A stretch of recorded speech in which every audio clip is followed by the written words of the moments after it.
உங்களோடு தான் நான் பேசுவேன். எனக்கு 2 பிள்ளைங்க, ஒரு பையன், ஒரு பொண்ணு. ம் பொண்ண கல்யாணம் பண்ணி குடுத்துருக்கோம். ம் நாங்க அரேஞ்ச் மேரேஜ் தான் பண்ணி குடுத்தோம். ம் நான் அவங்க வீட்ல ஒரு 4 வருஷம் ஆகுது. எந்த நேரம் பார்த்தாலும் ஒரே பிரச்சனையா இருந்துகிட்டே இருக்கு. ம் ம் அவங்க அப்பா, அம்மா எல்லாம் நல்லாதான் இருக்காங்க. ம் அவங்க அப்பா பிசினஸ் பண்றேன்னு சொல்லிட்டு எதையும் உருப்படியா பண்றது இல்ல. ம் மாப்பிள்ளை கிட்ட இருந்து அவர் மாப்பிள்ளை வந்து டிசிஸ்ல வேலை பார்க்குறாங்க. ம் மாப்பிள்ளை கிட்ட இருந்து பணம் வந்துகிட்டே தான் இருப்பாங்க. ம் அதனால எங்க பொண்ணு ரொம்ப கேட்டாகி ரொம்ப மன உளைச்சல்ல ஆளாயிருக்கா. இதுக்கு solution நாங்களா சொன்னாலும் அது தப்பாயிரும். அப்பா அம்மா கொடுக்கறது தப்பு இல்ல மேடம். ம் ஆனா அதுக்கு ஒரு அளவு இருக்குல்ல. அவங்களுக்கு ஒரு 10 மாசம் குழந்தை இருக்கு. ஆ என்ன சொந்த வீடு வாசல்லாம் இல்ல. ம் அதனால எங்க பொண்ணு ரொம்ப worry பண்ணிட்டே இருக்கு.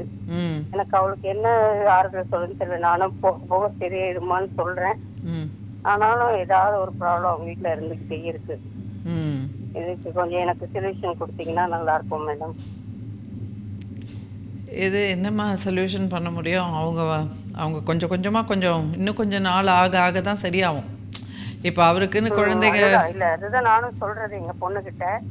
மாப்பிள்ளை வந்து சொல்லும் போது கேட்கிறாராம். ஆனா அதுக்கப்புறமேல வந்து அவங்க அப்பா அம்மா பார்த்தோன்னே அவங்களா சந்தோஷமா இருக்கட்டும், அவங்க சந்தோஷமா இருக்கட்டும், எங்க அப்பா சந்தோஷமா இருக்கட்டும் அப்படிங்கிற மாதிரி ஒரு வார்த்தை சொல்லி அப்படியே எங்க பொண்ணை ஆஃப் பண்ணிடுறாராம்.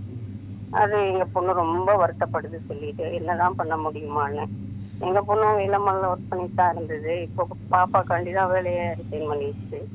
ம் நான் என்ன சொன்னேன், 2 வருஷங்களுக்கு அப்புறம் நீ பாப்பா ஸ்கூல் போகும்போது நீங்க ஸ்கூல் போகும் வேலைக்கு போமா, அப்பதான் நல்லா இருக்கும். இன் ஃபியூச்சர் நீங்க 2 பேருமே சேர்ந்து பண்ணுங்க, அப்ப நல்லா இருக்கும் அப்படிங்கிற மாதிரி சொல்லிக்கிட்டேன். ம் எனக்கு வேற என்ன சொல்றதுன்னு தெரியல. எனக்கு நான் சொல்றது தப்பா ரைட்டானே எனக்கே தெரியல. சரி நீங்க உங்ககிட்ட ஒரு யோசனை கேட்கலாம் தான் போங்க. அவருக்கு எவ்வளோ சேலரி உங்கள் மாப்பிள்ளைக்கு? என்ன 50 வாங்குவாரு. அதில் எவ்வளோ உங்கள் மாமனாருக்கு எவ்வளோ கொடுக்குறாரு மாதம்? அது கணக்கே கிடையாது. திடீர்னு லோன் போட்டு தாம்பாங்க. இப்ப கூட லாஸ்ட் மந்த் கூட ஒரு 1.5 லட்ச ரூபா கிட்ட கொடுத்துருக்காரு. இப்போ பார்த்தாலும் லோன் கட்டுற வேலையை அது எதுவும் ஃபேமிலியை மெயின்டைன் பண்ண முடியல. சமயத்துல பொண்ணுகிட்டையும் வருத்தப்படுறாரு போல இருக்கு. அதனால பொண்ணு ரொம்ப ஒரு இனஸ் ஆகுறா. என்ன பண்றது? அவருக்கு அவங்க மாமனாருக்கு வருமானம் கிடையாது அதுவும்?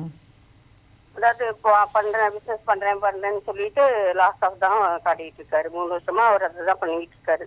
3-4 வருஷமாவே. ஒன்று பண்ண சொல்லுங்கள், எல்லாருமா சேர்ந்து ஒரு கூட்டு குடும்பமாக இருக்க சொல்லுங்கள். யாரும் அவங்க அதுதான் மேடம் அப்படிதான் இருக்கிறாங்க. இப்போ இருக்கிறதே அப்படிதான். கூட்டு குடும்பமா இருக்கிறதா பிரச்சனை.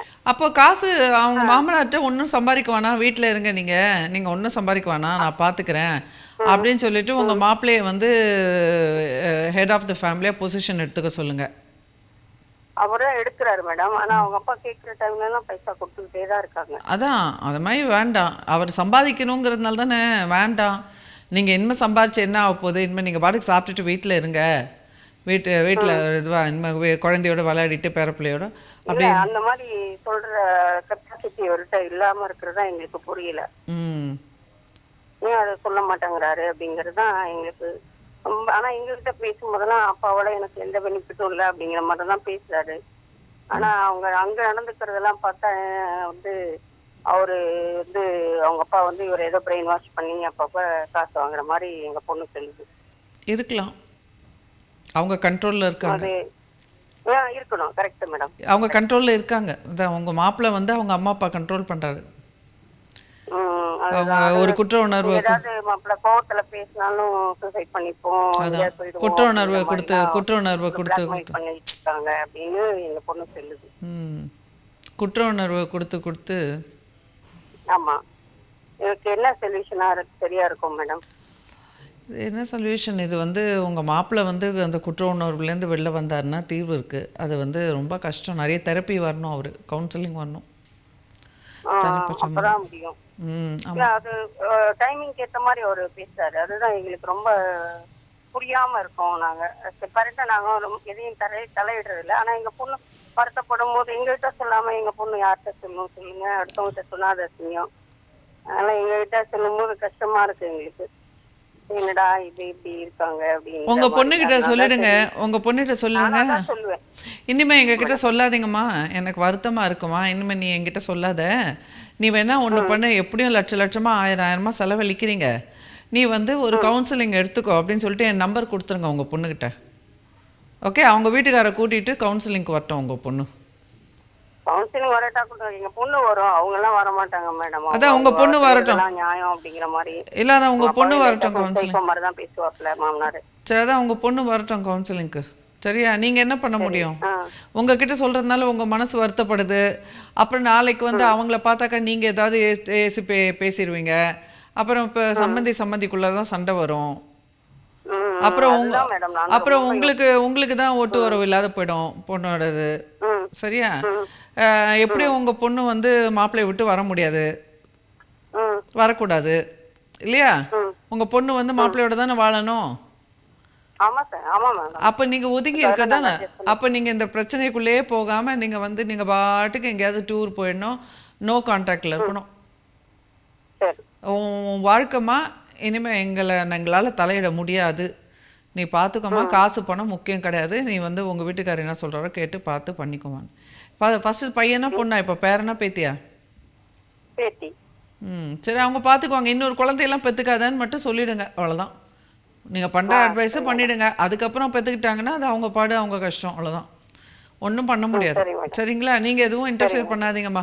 நீங்கள் பாட்டுக்கு நீங்களாச்சும் உங்கள் கணவராச்சு உங்கள் வேலையை பாருங்கள். உங்களுக்கு ஹெல்த்து கெட்டு போச்சுன்னு வச்சுக்கோங்களேன். இந்த பொம்பளை பிள்ளைங்கள்லாம் எப்படி தெரியுமா, செல்ஃபிஷாக இருப்பாங்க. அதாவது இன்னொன்று என்னென்னா, செல்ஃபிஷ்னு கூட சொல்ல முடியாது பாவம். ஏன்னா நாமளும் லேடிஸ், நாமளும் அதே தான் பண்ணோம். இந்த நம்ம சமூகத்தில் என்ன, பெண்கள் வந்து திருமணமான உடனே அவங்க மாமனாருக்கு, அவங்க மாமியாருக்கு, அவங்க கணவருக்குன்னு தான் உழைப்பாங்க. அம்மா அப்பாவுக்கு என்ன செய்ய முடியும்? ஒன்றும் செய்ய முடியாது. நாளைக்கு உங்களுக்கு ஏதாவது ஒரு ஹெல்த்து அஃபெக்ட் ஆயிடுச்சுன்னா கூட ஒன்றும் செய்ய முடியாது உங்கள் பொண்ணால், இல்லையா? ஸோ அதனால் அது நீங்கள் உபதரம் இல்ல கொடுத்து. மேடம், அந்த நிலைமையில நாங்க இல்ல. ம் கொஞ்சம் வெல் செட்டில்ட் ஆனாங்க. இல்லை, உங்களுக்கு எத்தனை பசங்க?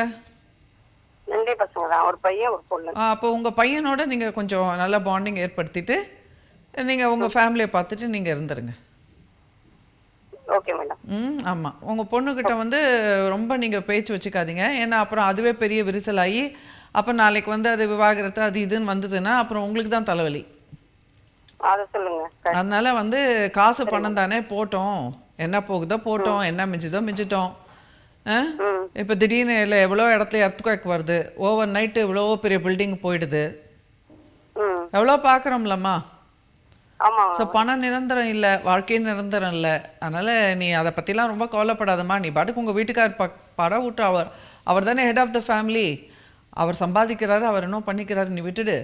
நீ பாட்டுக்கு அந்த காலத்து பொண்ணுங்க மாதிரி எழுந்திரிச்சோமா, மாமனார் மாமியாரை கவனிச்சோமா, ஹஸ்பண்ட்க்கு வேண்டியதை செய்தோமா, பிள்ளைய கவனிச்சோமா, நம்ம உங்கள் வேலையை அந்த பொண்ணு வேலைக்கு போகுது அவங்க பொண்ணு. பாப்பா கன்சீவ் ஆனதுக்கு அப்புறம் 7 months வரைக்கும் போயிருந்தா. கொஞ்ச நாளைக்கு ரெஸ்ட் எடுத்துட்டு திருப்பி வேலைக்கு போக சொல்லுங்க. திருப்பி வேலைக்கு போயிட்டு அது காசு அதை சேர்த்து வச்சுக்க சொல்லுங்க.